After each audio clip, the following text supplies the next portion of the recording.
기도하고 시작하겠습니다.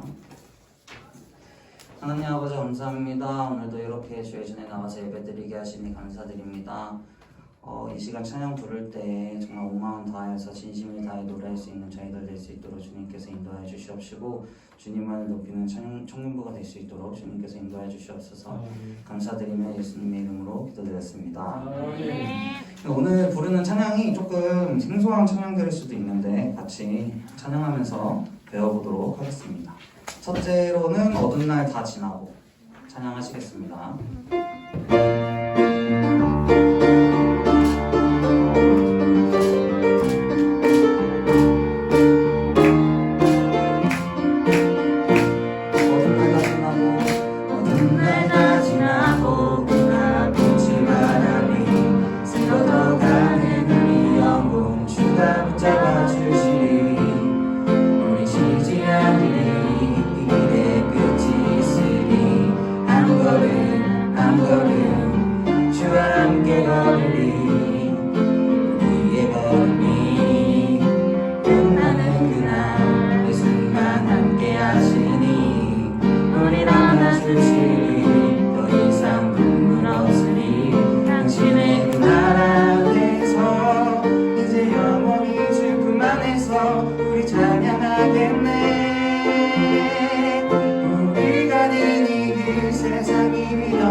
더 이상 꿈은 없으니 당신의 그 나라 안에서 이제 영원히 주 품 안에서 우리 찬양하겠네.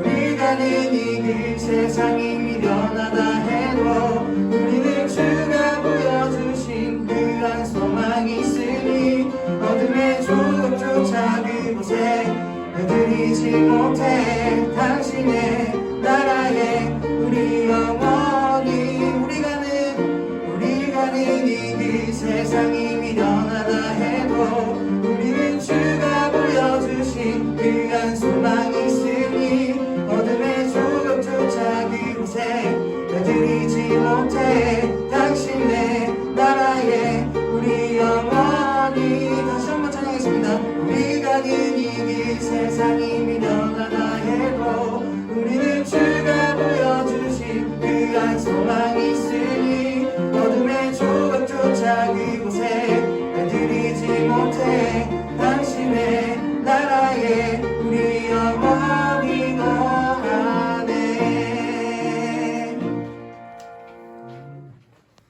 네, 많이 어려웠을 텐데 잘 따라해주셔서 감사합니다. 제 두 번째 찬양은 예배하는 자 되어 임내라는 찬양인데요. 가사 한 절 한 절 예배하는 마음으로 찬양하도록 하겠습니다.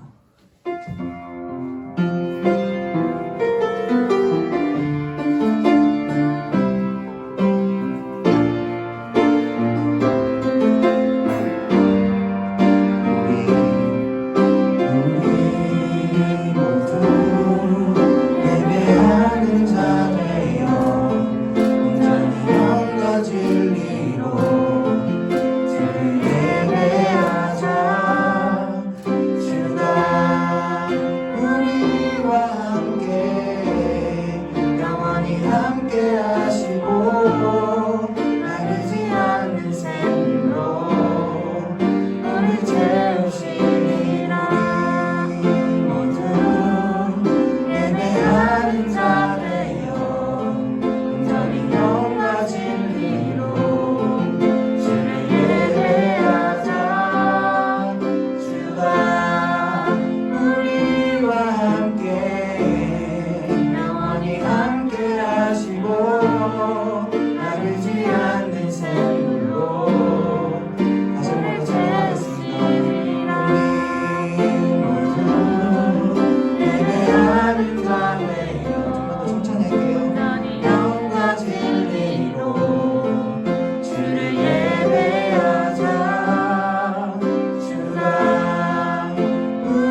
우리는 바라보아야 하네.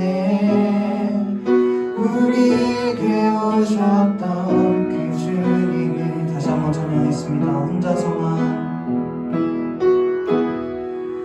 혼자서만 세상을 사는 듯이 주가 멀어 보이기만 할 때 우리는 바라보아야 하네. 우리에게 오셨던 그 주님이 우리의 아픔만 하시네. 주님이 우리의 아픈 마음을 아시네. 가까이서 우리의 아픔에 공감하시네. 우리 가운데 찾아오셨던 그 주님이 우리의 모든 상황에 공감하시네. 주님이 우리의 아픈 마음을 아시네. 가까이서 우리의 아픔에 공감하시네. 우리 가운데 찾아오셨던 그 주님이 우리의 모든 상황에 공감하시네. 다시 한 번 더 처음부터 정하겠습니다. 혼자서만 세상을 사는 듯이 주가 멀어 보이기만 할 때 우리는 바라보아야 하네. 우리에게 오셨던 그 주님이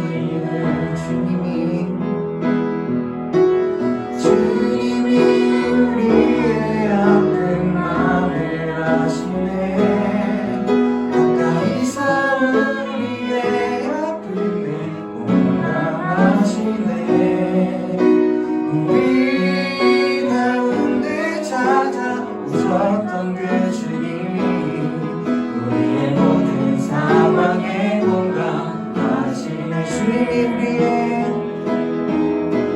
주님이 우리의 아픈 마음을 아시네. 가까이서 우리의 아픔에 공감하시네. 우리 가운데 찾아오셨던 그 주님이 우리의 모든 상황에 공감하시네. 마지막으로 나를 부르신 주 찬양하면서 예배로 나가도록 하겠습니다.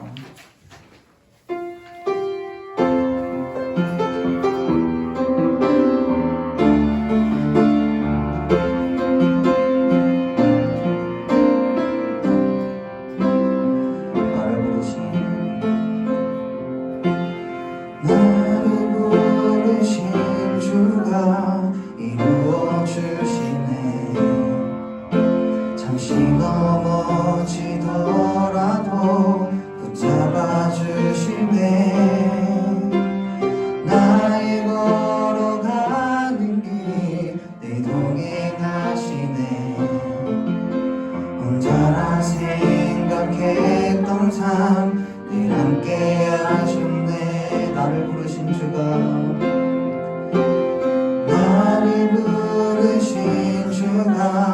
이루어 주시네. 잠시 넘어지더라도 붙잡아 주시네. 나의 걸어가는 길 늘 동행하시네. 혼자라 생각했던 삶 늘 함께 하시네.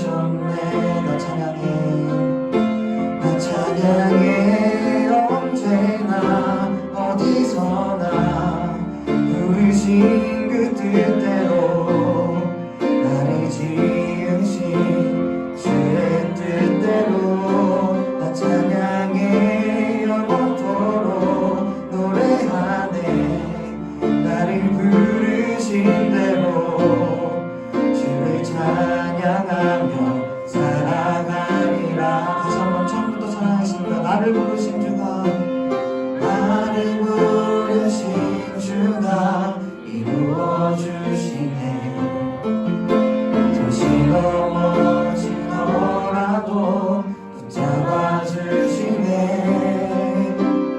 나의 걸어가는 길을 동행하시네.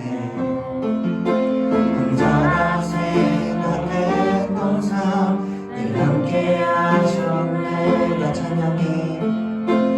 찬양해 언제나 어디서나 부르신 그 뜻대로 나를 지으신 주의 뜻대로 나 찬양해 영원토록 노래하네.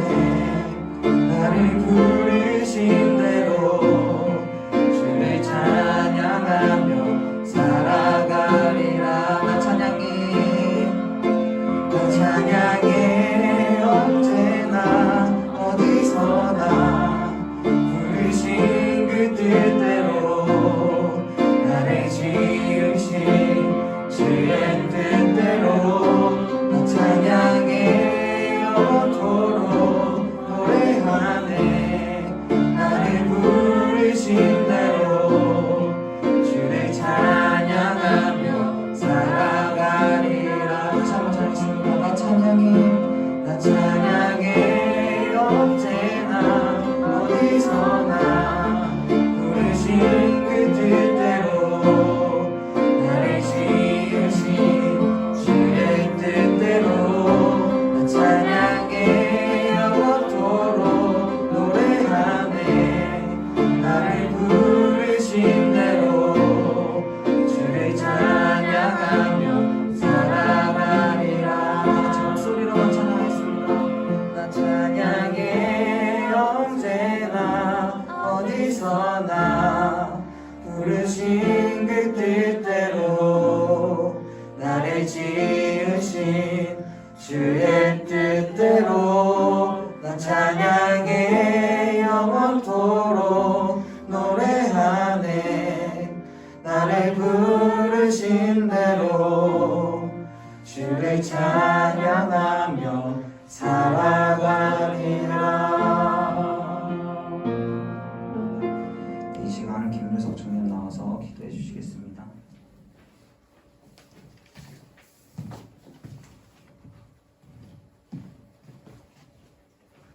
기도드리겠습니다. 아직 코로나가 사라지지 않은 가운데 아프지 않고 교회에 나올 수 있도록 해주셔서 감사합니다. 앞으로도 다치지 않고 교회에 나올 수 있도록 해주세요.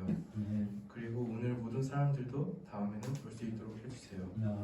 그리고 평상시에는 하나님을 생각하며 지낼 수 있도록 도와주세요. 예수님의 이름으로 기도드립니다.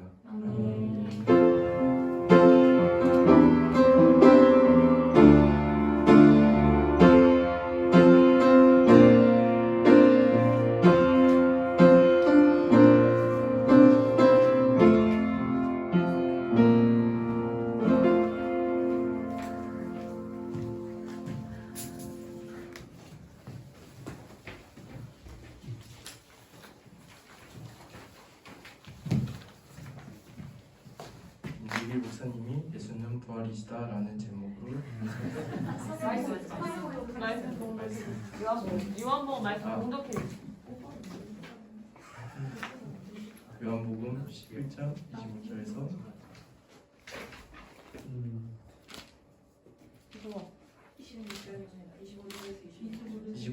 25절에서 26절 말씀이 되겠습니다.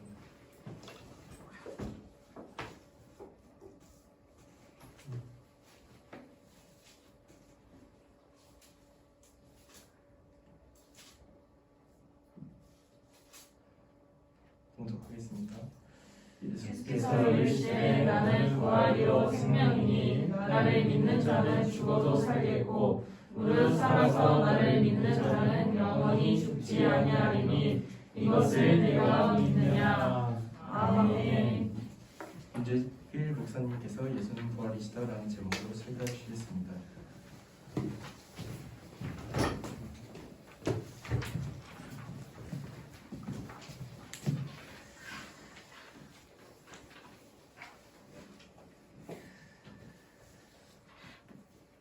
하나님은 영원한 권세의 하나님이십니다. 이 권능과 권세라고 하는 말은 의미를 같이 하지만 권세는 특별히 임금의 권한 같은 권리를 가리켜 말할 때 권세 이렇게 말합니다. 하나님의 권세는 영원한 것이기에 아무도 그것을 빼앗거나 또 하나님 자신도 그것을 빼앗기지 아니하신다는 겁니다. 그러므로 하나님은 죽일 권세 혹은 살릴 권세도 그에게 있으며 또한 잃을 권세도 있고 다시 얻을 권세도 그에게는 있다는 겁니다. 뿐만 아니라 그런 망각할 권세도 있고 기억할 권세도 있습니다. 그러므로 그가 우리의 죄를 나는 너의 죄를 망각한다 하면 그 권세로 망각이 된 거예요. 영원토록 기억하지 않는다면 그의 권세로 우리의 죄를 기억하지 않으실 거라는 겁니다. 그러나 그에게 무엇이든지 다시 기억할 수 있는 능력은 또한 있다라고 하는 것입니다. 즉 그는 모든 권리를 가지신 권세 있는 분임을 하나님이라고 우리가 믿고 있다라는 사실이에요. 예수는 죽을 권세도 있고 다시 살 권세도 있는 분입니다. 요한복음 10장 17절에 예수께서 십자가에 못 박혀 죽는 것이 목숨을 얻기 위하여 버리는 것이라고 성경은 증거합니다. 혹시 어느 누가 그의 목숨을 빼앗았기 때문에 빼앗김을 받았다. 그래서 그는 죽을 수밖에 없었다라고 표현하는 게 아니라 이는 그가 죽을 수 있는 권세가 있기 때문에 죽은 것이 어느 누구도 하나님이신 예수의 생명을 죽일 수 있는 능력은 없다는 거예요. 다만 그가 스스로 죽을 권세를 가졌기 때문에 죽는 것이지 그렇지 않다면 절대 예수는 죽지 않는다라는 겁니다. 그는 하나님으로부터 이렇게 죽을 권세를 계명으로 받아 죽는 것이요 또 이를 다시 찾을 권세 또한 계명으로 받아 그는 부활할 수 있었다고 하는 것을 성경은 이야기하는 거예요. 왜 이런 말 하느냐? 예수가 2000년 전에 빌라도를 만나지 않았다면 그 죽지 않았을 거 아닙니까? 예수가 2000년 전에 바리새인과 서기관들과 사두개인들 만나지 않았다면 죽지 않았을 거 아닙니까? 그는 시대를 잘못하고 왔기 때문에 죽었습니다 라고 말할 수 있다는 거예요. 하지만 어느 시대에 오든 예수는 죽을 권세를 갖고 왔기 때문에 죽으러 오신 분이다 이렇게 표현한다는 거예요. 누구에 의해서 죽은 게 아니라는 거예요. 빌라도에 의해서 죽은 게 아니라는 거예요. 사두개인이나 바리새인은 서기관들의 종교 지도자를 위해서 시대를 잘못 만나서 죽은 게 아니라는 거예요. 그러나 어느 시대에 오든 죽을 권세를 갖고 왔기 때문에 그가 죽는다 이렇게 표현한 이걸 구분한다는 거예요. 누구에 의해서 예수가 죽은 게 아니라 그는 죽을 권세 그리고 다시 살 권세를 하나님으로부터 계명으로 받아 오셨기 때문에 그렇게 죽기도 하시고 살아나시기도 하였다는 것을 성경은 지금 말씀하고 있다는 거예요. 이것을 오늘 성경은 이야기하고 있다는 겁니다. 만약 예수께서 죽지 않았다면 과연 부활은 있을 수 있겠는가? 없습니다. 왜? 부활은 죽음을 경과하고 통과하지 않은 부활이 없는 거예요. 부활을 하려면 반드시 먼저 선행될 게 죽음이라는 거예요. 그러니까 예수는 뭐라 표현하자 나는 부활이요. 왜? 예수는 죽으시기도 했고 부활하기도 했어요. 그러니까 죽음도 그에게 있고 부활도 있는데 그는 자기를 향하여 말하기를 나는 부활이다 라고 표현했다는 거예요. 이는 예수의 본질입니다. 죽음도 경험한 건 사실이지만 그것 하나의 과정이었고 실상 나는 부활이기 때문에 부활을 하기 위해서는 죽음을 경험하지 않으면 부활을 못하기 때문에 지나오는 과정이지 본질은 나는 부활이다. 부활은 생명의 극치입니다. 가장 생명이 풍성한 것을 두 글자로 부활 이렇게 표현한다는 거예요. 그러므로 우리는 바로 기독교의 진리를 무엇이라고 말하면 부활이라고 하는 겁니다. 만약 우리에게 부활이 없다면 우리의 믿음도 헛것이고 또 믿음을 갖고 오늘 이 자리에 앉아가지고 예배드리는 것도 헛것이고 또 나와 같이 믿음을 갖게 하려고 전도하는 것도 헛것이라는 거예요. 그러다가 복음 증거하다가 죽임을 당하는 것도 순교라고 우리는 말하지만 부활이 없다면 그것도 헛것이다 라는 거예요. 쓸데없는 짓이다 라는 거예요. 뭘 안 믿으면 부활이 없다고 하고 부활을 믿지 않으면 아무 의미 없다는 거예요. 그래서 기독교는 부활의 종교라고 말할 수밖에 없다는 거예요. 그러므로 우리는 부활이 있기 때문에 이렇게 오늘날도 기도하며 예배하며 세상과 구별하여 거룩한 주일날은 예배드리고 아침부터 와가지고 주일학교 봉사하고 그리고 성가대도 쓰고 그리고 또 이 시간에는 요전에는 셀모임도 하고 또 예배 드리고 예배 후에 또 우리 활동도 하고 다른 사람들은 주일날 되면 집에서 늦잠 자고 편하게 세상 사람들은 또 가고 싶은 데가 놀러 가고 내가 하고 싶은 취미생활 다 하는데 예수 믿는 사람만큼은 매주마다 빠지지 않고 이 같은 일들을 계속 하며 365일 52주 동안 뿐만 아니라 1년만 아니 10년 아니 언제까지? 죽을 때까지. 왜 이렇게 할까? 부활에 대한 소망이 있기 때문에 이렇게 하는 거예요. 부활을 믿지 않으면 내가 왜 이렇게 해? 이러고 싶지 않다는 거예요. 마지막 날 우리가 부활하여 하늘의 큰 찬란한 영광 가운데 우리가 있기를 원해서 이렇게 몸부림치고 있다라는 것을 말씀하고 있다는 것입니다. 자, 구약에도 의인이 있었고 신약에도 예수께서 인자가 온 것은 인자는 사람의 아들인데 그러니까 사람이란 뜻이에요. 사람의 아들이라는 것은 의인이다. 그러니까 인자. 그러니까 인자인데 사람의 아들, 그 사람인데 그는 일반 보통 사람과 달리 뭐예요? 의인이다라고 하는 것으로 사람이라는 뜻을 표현하는 인자를 썼습니다. 근데 구약에도 성경을 읽다 보면은 의인들이 나옵니다. 그들과 예수도 같이 의인 취급을 받고 있는데 본질이 틀려요. 뭐가 틀리냐? 예수는 온전한 의인. 그럼 구약에 나타나는 하나님을 믿고 의인한 칭을 받던 그들은 누구냐? 그들은 의를 사모하는 자. 의를 사모하는 자를 의인이라고 구약은 표현했을 뿐이지 그들이 예수와 같이 온전한 의인은 아니라고 하는 거예요. 이게 구분이 됩니다. 그런데 성경에 보면 그도 의인이요 예수도 의인이다. 이렇게 같은 맥락으로 써서 똑같은 거 아니냐라고 얘기할 수 있지만 그렇지 않습니다. 틀립니다. 구약은 명칭상 의인이라는 표현을 썼지만 의를 사모하는 자, 예수는 온전한 의인이라고 하는 겁니다. 왜 이것을 구분하느냐? 예수가 분명히 죽었어요. 죄의 삭은 사망이기 때문에. 근데 그가 부활했어요. 부활한다는 것은 죄가 없어야 되는데 죄가 없는 자를 다른 말로 뭐라요? 의인이라고 한다는 거예요. 그러니까 예수가 부활했다는 것은 그가 뭐이기 때문에? 죄인이 아니라 의인이기 때문에 부활했다는 거예요. 그런데 오직 예수만이 부활하신 거고 나머지 모든 인류는 구약부터 의인이라고 치게도 다 죽어요. 그러니까 이들은 온전한 의인이 아니고 다만 의를 사모하는 모습을 보고 하나님이 의인이라고 불러줄 뿐이지 그러나 의를 사모하는 자들이 있다 한들 그는 천국을 못 갑니다. 누구만 가? 의인만 가는 거예요.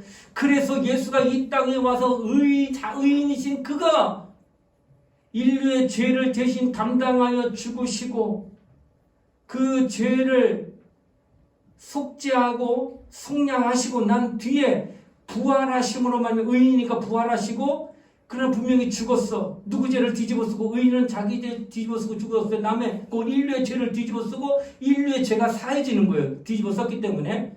그리고 난 다음에 부활하셨어.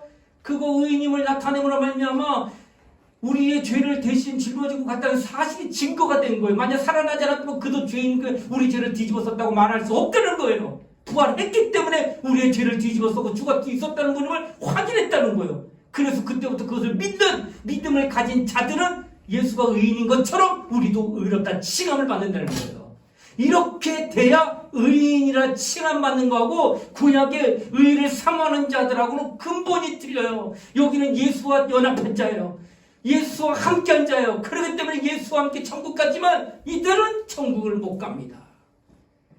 이 땅에 이렇게 구약의 성도중 의를 사모하면서 남들보다 깨끗하고 거룩하게 살려는 성결한 마음을 갖고 사는 사람이 이 땅에 많지만 그러면 도덕적으로 윤리적으로 깨끗한 자가 어쩌면 교회 다니는 사람보다 더 많지만 안타깝지만 그들은 구원 못 받습니다. 왜? 의인이라 칭함을 못 받았기 때문에.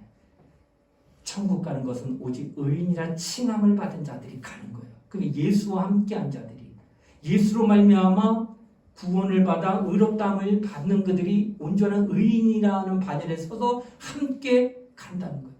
이 같은 사건이 바로 부활을 통하여서 우리에게 확증이 됐다는 거예요. 그러니까 예수의 부활은 우리에게 이와 같은 의인이 되게 하는 놀라운 능력을 보여줬다는 사실이에요. 이것을 믿느냐? 오늘 본문이 그거예요. 네가 이것을 믿느냐? 믿으면 나와 함께 가자. 그러나 못 믿으면 미안하지만 너는 나와 함께 할 수 없다는 거. 그 예수의 부활을 믿느냐 못 믿느냐가 우리의 구원과 구원받지 못함에 대한 확연한 구분을 이룬다는 거예요.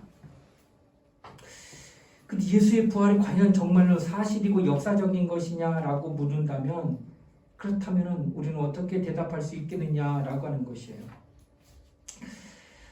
자, 고린도전서 15장 2절로 8절에 보게 되면 좀 길지만 제가 한번 읽겠습니다. 너희가 만일 나의 전한 그 말을 굳게 지키고 헛되이 믿지 아니하였으면 이로 말미암아 구원을 얻으리라. 내가 받은 것을 먼저 너희에게 전하였노라. 이는 성경대로 그리스도께서 우리 죄를 위하여 죽으시고 장사 지낸 바 되었다가 성경대로 사흘 만에 다시 살아나사 게바에게 보이시고 후에 12제자와 그 후에 몇 명? 500여 명에게 일시에 보이셨나니 그 중에 지금까지 태반이나 살아있는 자 어떤 이는 그 가운데 잠들었으며 그 후에 야고보에게 보이셨고 그 후에 모든 사도에게 그리고 맨 나중에 만삭되지 못한 사도 바울, 지금 사도 바울이 쓴 글에게 난 자 같은 내게도 보이셨느냐. 이 예수의 부활하신 모습을 12제자뿐만 아니라 일시에 500명이 봤다는 거예요. 한두 사람이 봤다면은 거짓말하는 거라고 표현할 수 있지만 500명이 일시에 봤다고 한다는 것은 이건 역사적인 거라고 볼 수밖에 없다는 거예요. 예수의 부활. 그것은 역사적이다. 500명이 일시에 보았기 때문에 그렇게 말할 수 있다는 거예요.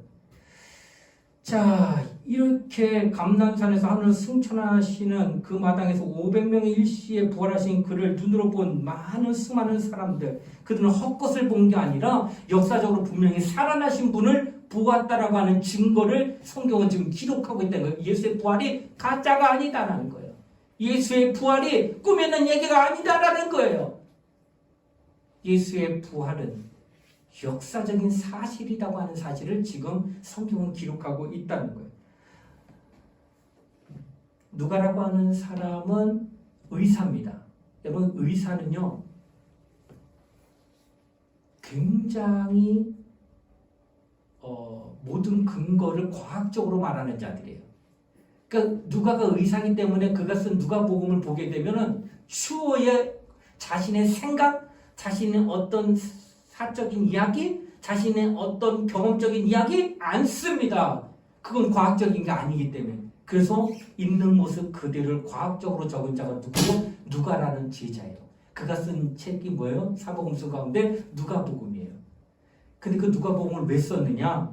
성경에 보니까 사도행전 1장 1절로 2절에 보시게 되면은 데빌로 각하여 내가 먼저 쓴 글에는 무릇 예수의 행하시며 가르치기를 시작하심부터 그의 택하신 사도들에게 성령으로 명하시고 승천하신 날까지를 기록하였노라. 데오빌로라고 하는 임금에게 글을 썼다는 거예요. 자, 이게 뭘까요? 보고서예요. 여러분, 보고서 쓰는데 임금한테 꾸며가지고 쓸 수 있나? 그랬다가는 죽을 수도 있는 거예요. 거짓을 썼다고 해서. 그러니 의사니 신분을 가지고 그는 데오빌로 각하라고 하는 당시의 큰 권세자에게 그동안 있었던 것을 그대로 낱낱이 썼는데 얼마나 정교하고 얼마나 과학적으로 추후에 그 어떤 가미되지 아니하는 자기 생각이나 어떤 사상을 가미하지 아니하고 그대로 적어서 올려놓은 게 누가복음. 그게 바로 예수가 이 땅에 오셔서 죽으시고 부활하고 승천하신 것까지가 적은 거예요. 또 하나 썼어요. 그 사람이 뭘 썼냐? 사도행전을 썼어요. 사도행전은 그가 부활하시고 승천하신 다음에 하늘로부터 성령을 보내주고 성령으로 말미암아 그가 살아 지금도 현존에 계시다는 사실을 그의 제자를 통하여 기록하여 남긴 책이 사도행전이에요. 누가 써요? 누가복음. 누가가 쓴 거예요. 누가가. 그러니까 누가복음과 사도행전은 같은 기자가 썼는데 의사로서 과학적으로 그대로 꾸미지 않고 썼다는 거예요. 근데 그 두 권이 다 예수의 죽으시고 부활하셨고 또 부활하시고 말미암아 승천하셔서 성령을 보내주시는 그 모든 것들이 그대로 기록되어 있는 것을 성경에 지금 나타내고 있다는 거예요. 이렇게 쓴 까닭은 예수의 부활은 거짓이 아니었다는 걸 얘기하는 거예요. 꾸민 얘기가 아니다라고 하는 걸 말하려고 하는 거예요. 예수는 이렇게 죽었다가 살아나신 유일하신 분이었다고 하는 사실을 성경은 지금 기록해내고 있다라는 거예요. 사도행전을 보게 되면은 예수가 죽었다가 살아나시는 이 과정에 대하여 스스로 살아나셨다고 하는 것을 전혀 배제합니다. 왜 그럴까? 그건 졸도요. 기절했다가 깜짝 놀랐네 하고 깨어나는 게 졸도요. 이건 죽은 게 아니에요. 잠깐 정신을 잃었던 거지. 그러니까 스스로 깨어나면 이 말이 성립이 돼. 그런데 사도행전의 곳곳에 보면 하나님이 그를 살리신지라, 하나님이 그를 오른손으로 높이신지라, 하나님이 그를 죽음으로부터 건져내신지라 하며 살리는 이가 있다는 거예요. 누가? 하나님 아버지가. 완전히 죽었는데 스스로 깨어난 게 아니라 하나님 아버지가 그를 살려냈다라는 사실을 사도행전에 증거하고 있다는 거예요. 이 뭐예요? 예수가 완전히 죽고 온전히 부활했다고 하는 사실에 대한 증거를 확실하게 성경을 통하여 나타내고 있다는 거예요. 그 성경을 읽다 보면 이와 같이 사도행전 5장 30절에도 너희가 나무에 따라 죽인 예수를 우리 조상의 하나님이 살리시고, 이렇게 사도행전 1장에서 5장에 걸쳐 그리고 7장, 10장, 13장, 17장에 여러 장에 걸쳐서 예수의 부활에 대한 증거를 계속 말하고 있다는 거예요. 여러분, 놀라운 것은요, 예수 12제자 가운데 한 제자가 예수를 팝니다. 누구예요? 가룟 유다가 예수 팔아요. 그러다가 12에서 하나가 없어졌죠. 11. 그럼 예수는 12를 택하셨기 때문에 그들 가운데 하나를 더 세우자 해서 마띠아라는 사람을 세우는 그 과정에서 성경은 이런 말씀을 성경 이야기합니다. 그 12제자 가운데 하나를 택하는 그 조건이 있었다는 거예요. 그게 무슨 조건이냐? 예수께서 부활하셨다고 하는 증거를 가진 자를 하나를 택하자라고 표현합니다. 그러니까 예수의 12제자 가운데 하나가 탈락해서 가룟 유다가 그 수를 채울 때 그 하나는 예수의 삶을 다 본 자, 마침내 어디까지? 그가 부활하신 것까지 보고 믿음을 가진 그 사람 가운데 하나를 택하여 제자를 삼았다는 거예요. 그리고 예수는 사도행전을 통해 그 제자들을 통하여서 부활 승천하시고 성령 보내고 성령으로 말미암아 예수가 부활하셨다. 그러면 우리가 성령 받아도 이 같은 일을 한다 하면서 표적과 기사와 이적을 나타내므로 말미암아 계속 증가하는 게 뭐예요? 예수의 제자들이 예수는 살아나셨다. 예수는 지금 하나님 보좌 우편에서 우리에게 성령을 보내 오늘 이와 같은 이적을, 오늘 이와 같은 표적을, 오늘 이와 같은 기사를 너희에게 나타내 계시다. 그는 살아계시다 라고 증거하고 있다는 거예요. 예수의 제자들은 이것 때문에 죽어요. 예수 부활했다고. 12제자가 예수의 부활을 증거하다 죽습니다. 이게 교회입니다.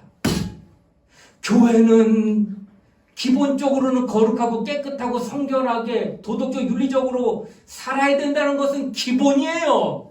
그것은 교회가 아니더라도 사회에서도 인정해야 될 것들이에요. 그러나 교회는 그들과 달리 뭘 얘기해야 돼요?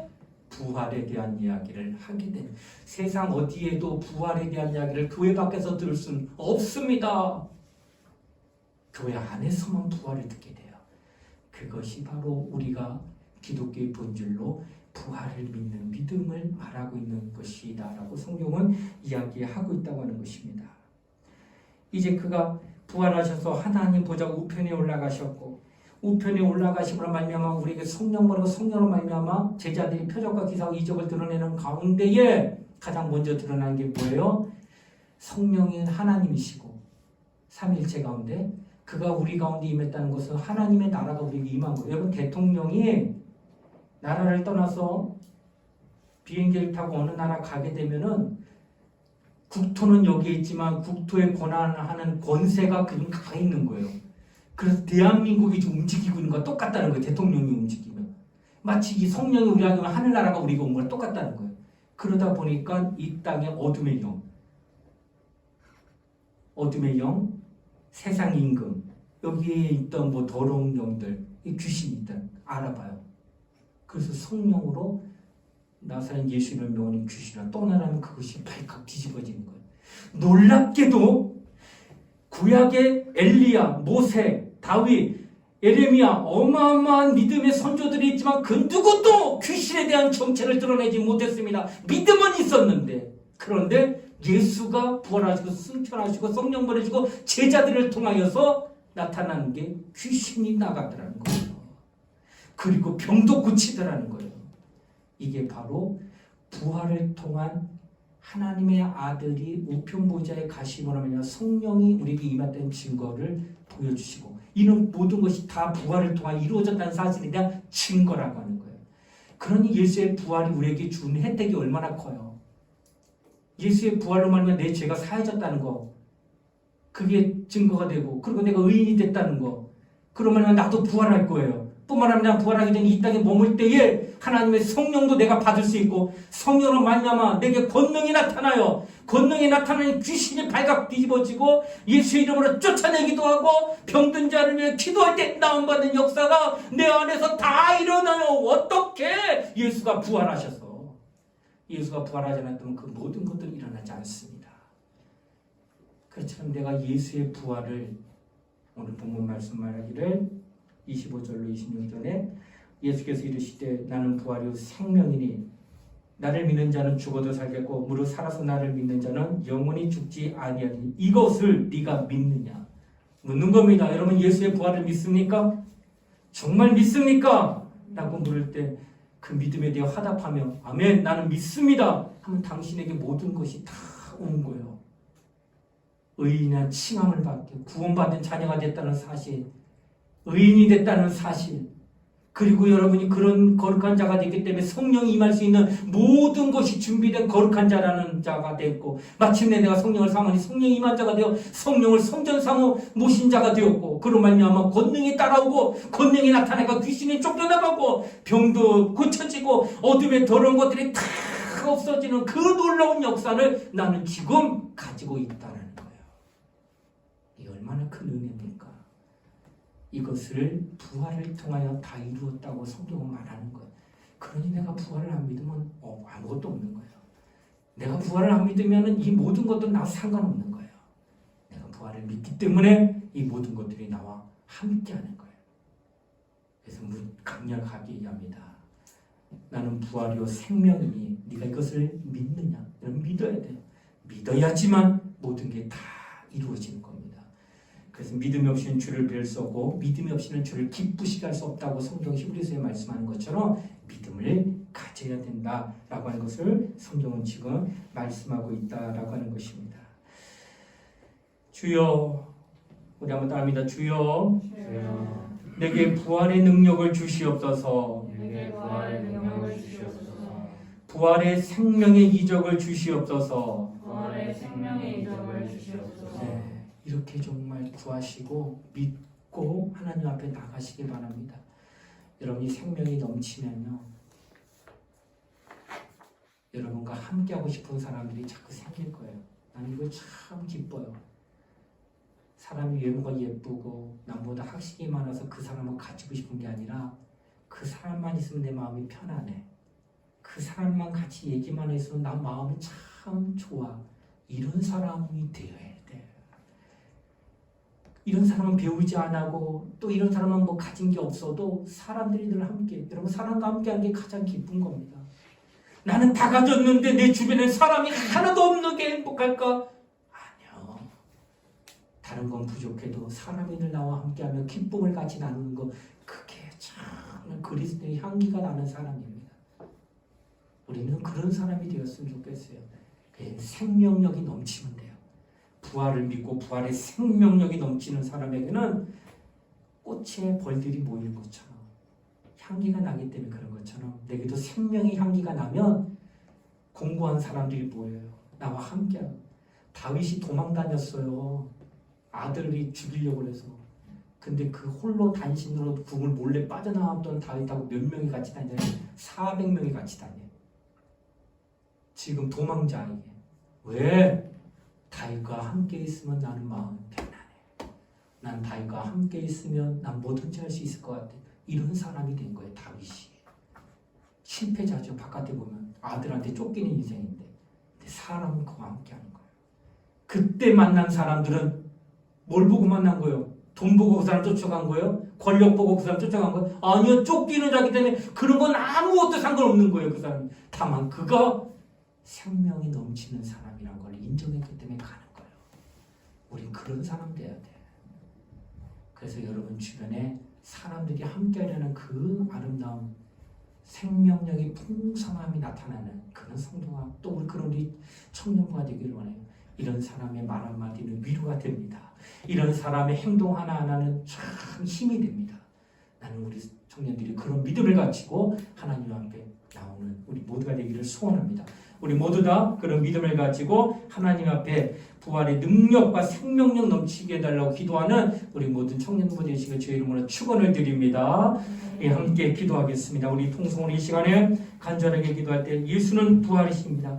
나는 이 예수의 부활로 말미암아 내게 능력이 내게 이적이 나타날 길을 소원합니다며 우리 정말 간절한 마음으로 부활의 생명의 풍성함이 내 삶 가운데 나타날 수 있게 해달라고 우리 예수의 한번 부르고 우리 통성으로 함께 간절히 기도하시겠습니다. 예수야 하나님 아버지 감사를 드립니다. 오늘도 주님 우리를 사랑하시고 주의 눈으로 불러주시는 감사드립니다. 성령의 마음을 감동하시고 하나님 말씀을 따라 믿음으로 기도하는 종들이 더 우리에게 해주시옵고 날마다 주님을 사랑하고 날마다 주님을 가까이고 날마다 주의 뜻을 담는 거룩한 자가 되시도록 역사하게 해주시길 바랍니다. 오늘도 우리는 영원하신 하나님 앞에 영생이신 하나님 앞에 곧 부활이신 하나님 앞에 나가는 믿음을 가는 자리가 해주시길 바랍니다. 네가 믿느냐? 네가 나는 부활이 나는 생명인데 네가 이것을 믿느냐? 네 내가 믿습니다 하며 고백하며 주 앞에 나오는 은혜를 가지고 이제 믿음을 가졌기 때문에 더욱더 그 부활의 소망을 가지고 하나님과 늘 함께하고 하나님 이름을 받고자 저 열심히 몸부림을 칠 때에 우리를 살아계신 하나님 풍성한 삶이 우리 가운데 깃들게 하여 주시기 원합니다. 그러나 만나는 모든 이들이 그 같은 생명을 누리며 그 같은 은혜를 누리며 그 같은 복을 누리며 살아가는 우리 모두가 되시길 역사해 주시기 원합니다. 오늘도 주님 앞에 겸손하게 머리서 우리가 계심을 감사하며 하나님과 그 성령이 함께하는 종들이 되시는 축복하게 해주시기 바랍니다. 은혜를 받게 해주시면서 성령이 함께하는 신령 되시고 역사하게 해주시기 바랍니다. 기도하는 종들이 다 되게 해주시기 바라며 하나님의 말씀을 따라 저녁이 되시는 우리 모든 청년들 되게 해주시고 각인의 심령이 그릴 때의 향기가 되게 해주셔서 어느 곳에 가서는 저와 함께하고 싶은 마음 저와 정말 함께 거하고 싶은 그 같은 심령들 되시도록 역사하게 해주시기 바랍니다. 우리 살아계신 하나님과 같이 믿고 의지하는 믿음으로 기도할 때 성령께서 역사하셔서 은혜를 베풀어 주시기 바랍니다. 주님을 사랑합니다. 주님의 말씀들이 나만의 거룩함이 가지시고 역사하게 해주시기 바랍니다. 우리로 정말로 주님을 의지하는 믿음으로 기도하는 종들이 다 되게 해주셨고 하나님의 성령이 함께하는 심령을 되시도록 축복하여 주시기 바랍니다. 은혜를 사모하는 영혼이 되시고 하나님의 거룩한 성령께서 정말 감동하고 감화시키는 우리 청년부가 되시도록 역사하게 해주시길 원합니다. 은혜 베풀어 주시고 성령께서 함께하여 주시옵소서 역사하여 주시옵소서. 하나님 아버지 오늘도 우리로 거룩한 주일을 맞아 예배하며 하나님이 주신 귀한 말씀을 함께 듣게 하심을 감사드립니다. 내게 부활의 능력을 주시고 내게 부활의 생명의 이적을 주시기를 소원하는 마음으로 기도하였습니다. 이제 우리 모든 청년들은 부활의 생명과 이적이 넘쳐나서 주변의 많은 이들에게 위로가 되고 또 힘이 되고 또 영향력을 끼칠 수 있는 귀한 우리 청년들 될 수 있도록 축복하여 주시옵소서. 감사를 드리며 걸어가신 예수님 이름 받들어 간절히 기도드리옵나이다. 아멘.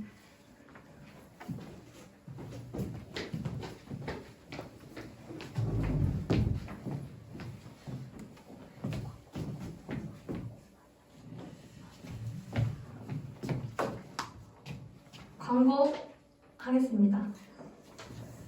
여러분 청년부 행복 저음통 다들 까먹고 있었어요? 아니요? 전혀요?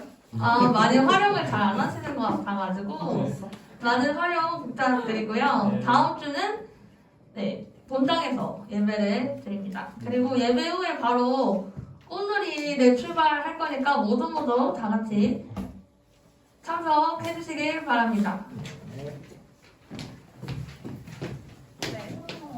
추가 광고 하겠습니다. 수련회 광고인데요. 날짜 정해졌습니다. 8월 14, 15, 16일입니다. 14일은 주일이고요. 예배 끝나고 가는 거죠? 예. 네, 그렇게 가도록 하겠습니다. 경기도 무슨 기도원이죠? 예, 광주고요. 네, 예, 실천 기도원입니다. 실촌 기도원이라고 합니다. 실촌? 네.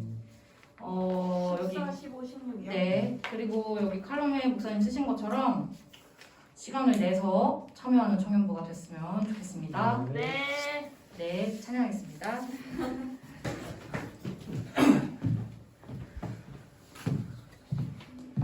네, 마지막 찬양은 제가 바꿨어요. 여러분들 저희 청년부 단톡방에 제가 보내놨는데 찬양들을 많이 모르시는 것 같아가지고 어려움이 있을까봐 제가 마지막 찬양은 많이들 아시는 당신은 영광의 왕 찬양하려고 합니다. 네, 찬양하시겠습니다.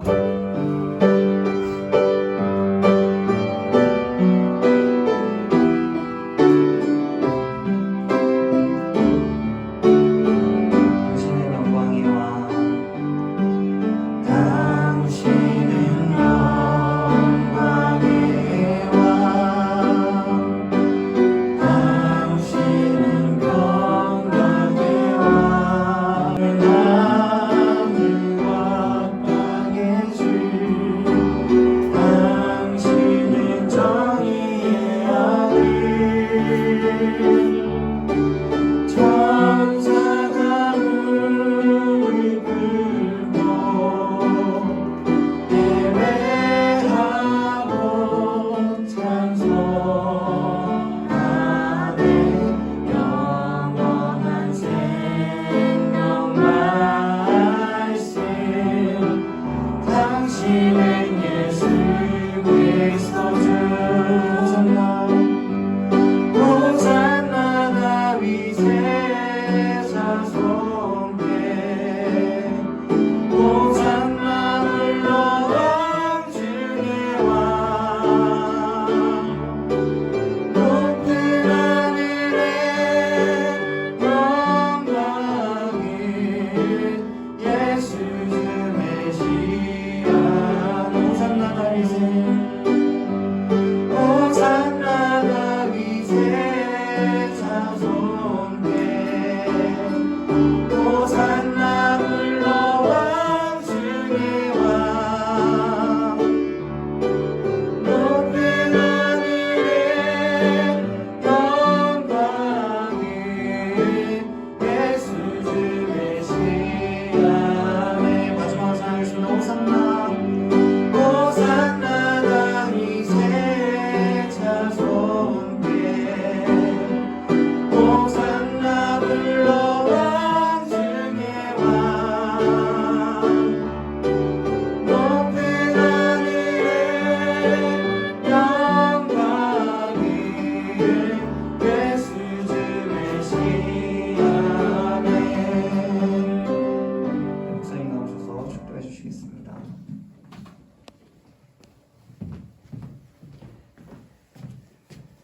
지금은 우리 주 예수 그리스도의 은혜와 하나님의 사랑과 성령의 감동 교통하심이 주 예수 그리스도는 부활시다 하는 믿음을 갖고 부활로 말미암아 내게 허락된 모든 것들이 내 안에서 나타나기를 소원하는 사랑하는 우리 청년들 머리 위에 이제로부터 영원토록 함께 하시기를 간절히 축원하옵나이다. 아멘.